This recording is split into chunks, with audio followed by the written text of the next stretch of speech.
ارشاد فرماتا ہے ذالک الکتاب لا ریب فیہ ھدی للمتقین۔ ذالک الکتاب، وہ کتاب، لا ریب فیہ، اس میں کوئی شک نہیں ہے، ھدی للمتقین، اور یہ کتاب متقین کے لیے ہدایت ہے۔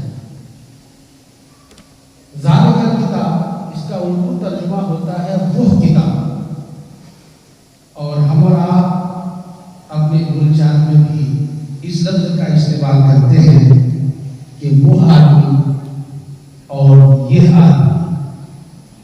اس کو بولنے میں ہم لوگ جب کوئی دور کا ہوتا ہے، تھوڑا دور ہوتا ہے ہم سے، تو ہم اسے وہ کہہ کر کے مخاطب کرتے ہیں یا بولتے ہیں، اور قریب ہوتا ہے تو یہ کہہ کر کے بولتے ہیں۔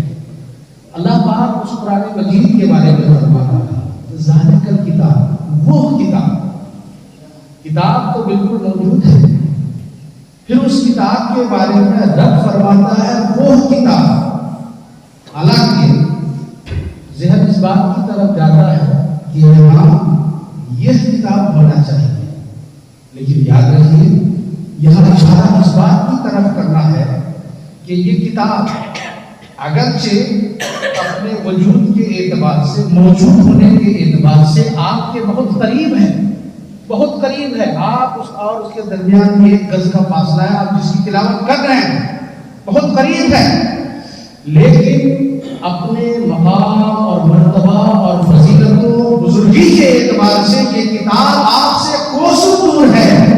اسی کی طرف اشارہ کرتے ہوئے رب کائنات نے فرمایا یہ قریب مت سمجھو، یہ اپنے مقام و مرتبہ کے اعتبار سے بہت دور ہے، تم سے بہت دور ہے، لیکن پڑھنے اور تلاوت کرنے کے اعتبار سے یہ تمہارے قریب ہے۔ اسی لیے فرمایا ذالک الکتاب، وہ کتاب، لا ریب فیہ، اس میں کوئی شک نہیں ہے۔ یہ قرآن کا دعویٰ، خدا کا فرمان ہے، قرآن میں کوئی شک نہیں، شک کی گنجائش نہیں۔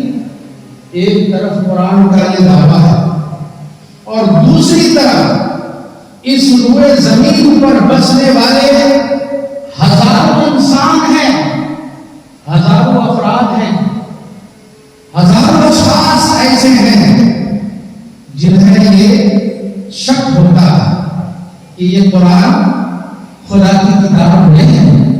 قرآن میں طرح طرح کے شکوک نکالتے ہیں، طرح طرح کی وہ اس میں شک پیدا کرنے، ایمان پیدا کرنے کی، گمان پیدا کرنے کی کوششیں کرتے ہیں۔ کبھی کوئی دعویٰ، کبھی کچھ دعویٰ، کبھی اس بات پر دعویٰ کہ یہ خدا کی کتاب نہیں، کبھی یہ کہ اس میں یہ ساری باتیں منفرد ہیں، وغیرہ وغیرہ۔ تو کیا قرآن نے جو یہ دعویٰ کیا ذالک الکتاب لا ریب فیہ، اس میں ذالک الکتاب لا ریب فیہ، اس میں اس کتاب میں کوئی شک نہیں، کوئی شک کی گنجائش نہیں۔ جب خدا کا فرمان ہے کہ شک کی گنجائش نہیں تو پھر لوگ شک کیوں کرتے ہیں؟ اگر شک کی گنجائش نہیں تو لوگ شکوک و شبہات کیوں پیدا کرتے ہیں؟ اس میں پریشان ہونے کی ضرورت نہیں تھی۔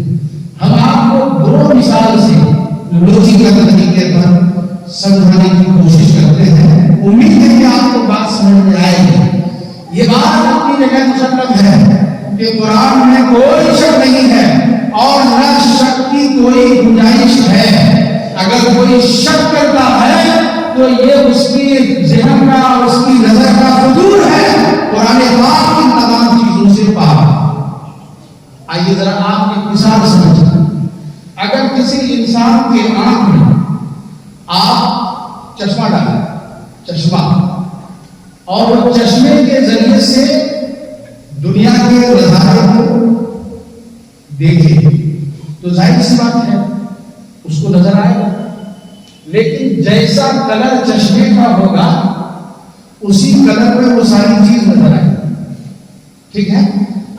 ایک وہ انسان جو بغیر چشمے کے اگر وہ دیکھتا ہے تو اس کو ساری چیز ویسی ہی نظر آتی ہے جیسے وہ چیز موجود ہے۔ دھوپ ہے تو اس کو دھوپ کی روشنی نظر آئے گی، تو اس کو حرام نظر آئے گا. اسی طریقے سے جو بھی چیز جس کلر میں موجود ہے، جس رنگ میں موجود ہے، جس حیات کے ساتھ موجود ہے، اس کو اسی حیات اور رنگ میں نظر آئے. لیکن اگر وہی انسان اپنی آنکھ پر چشمہ لگا لے اور کلر کالا چشمہ پہن لے، تو اب آپ ہمیں بتائیے کہ اس انسان کو یہ چمکتی ہوئی دھوپ بھی کالی نظر آئے گی یا نہیں آئے گی؟ یہ بڑے بڑے عمارات جو سفید ہیں، جو بالکل چمک رہے ہیں، دھمک رہے ہیں، وہ ساری عمارتیں اسے دھوپ نظر آئے گی کہ نہیں آئے گی؟ اور اگر وہ اندھیرے میں کالا چشمہ پہن کر پہنچ جائے تو اس کو کچھ سوجھے گا؟ بالکل نہیں. پیارے محترم مسلمان اور دوستو، اگر آپ یہ بات سمجھ گئے تو اب آپ سمجھ گئے قرآن کو جب آدمی حقیقت کے آئینے سے، حقیقت کی نظر سے، حقیقت کی نگاہ سے دیکھتا ہے تو اسے کوئی شک نظر نہیں آتا. یہ قصور قرآن کا نہیں، یہ قصور اس کی نظر کا ہے کہ اس نے اپنے نظر پر کالا چشمہ لگا لیا ہے، اس لیے اب اسے ہر چیز کالی نظر آتی ہے، اب اسی لیے اسے ہر چیز دھندلی نظر آتی ہے. اگر یہ چشمہ ہٹا دے تو اس انسان کو ہر چیز حقیقت میں نظر آئے گی. بلا شبہ قرآن کو اگر حقیقت کی نظر سے دیکھے تو اس انسان کو قرآن میں کسی طرح کا کوئی شک اور کسی طرح کا کوئی شکی گنجائش نظر نہیں آنے والی. ایک اور مثال سے آپ سمجھیے، اگر کسی انسان کو لذیذ کھانا دے دیا جائے، آپ نے بہترین پکوان پکایا، اسے حاضر کر دیا، کھا کھائیے، مسلم بھی آپ نے بنا دیا، کھایا، کھانے کے بعد کہنا اس میں تو کوئی مزہ ہی نہیں، کوئی ذائقہ ہی نہیں، کوئی ٹیسٹ نہیں ہے اس میں، یہ تو ایسی بالکل جیسے مٹی کھلا رہا ہے. دوسرا بغل میں کھانے والا انسان کہہ رہا آپ نے تو کھانا بہت شاندار ہے، بہت لذیذ کھانا ہے. ایک ہی کھانا، ایک آدمی کہہ رہا بہت لذیذ ہے اور دوسرا آدمی کہہ رہا بہت ہی بے لذیذ ہے، اس میں کسی طرح کی کوئی چاٹ نہیں، کوئی ذائقہ نہیں، کوئی مزہ نہیں. تو آخر یہ ایک ہی کھانا، یہ دو طرح کا ذائقہ کیسے؟ ایک انسان کہہ رہا بہت اچھا کھانا بنا، ایک انسان کہہ رہا بہت ہی بیکار ہے. تو پیارے محترم بزرگ اور دوستو، اصول کھانے میں نہیں ہے. پتا کرو کہ اس کھانے والے کی زبان کیسی ہے. ایک مرض ہوتا ہے، ایک مرض ہے جسے سفرانی کہتے ہیں، جسے اردو میں پیلیا کہتے ہیں. پیلیا کی بیماری ہوتی ہے کسی جانڈس.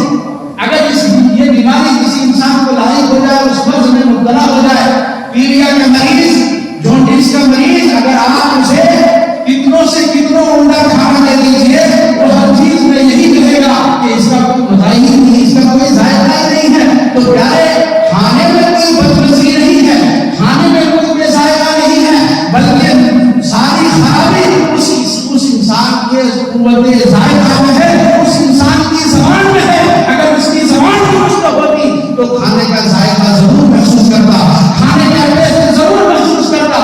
ایک انسان جسے اندر سے بخار ہوتا ہے، وہ جب کچھ کھاتا ہے تو ہم اور آپ بھی کہتے ہیں کچھ ذائقہ نہیں ملتا، حتیٰ کہ اگر کوئی مرچ بھی کھا لے تو اسے احساس نہیں ہوتا.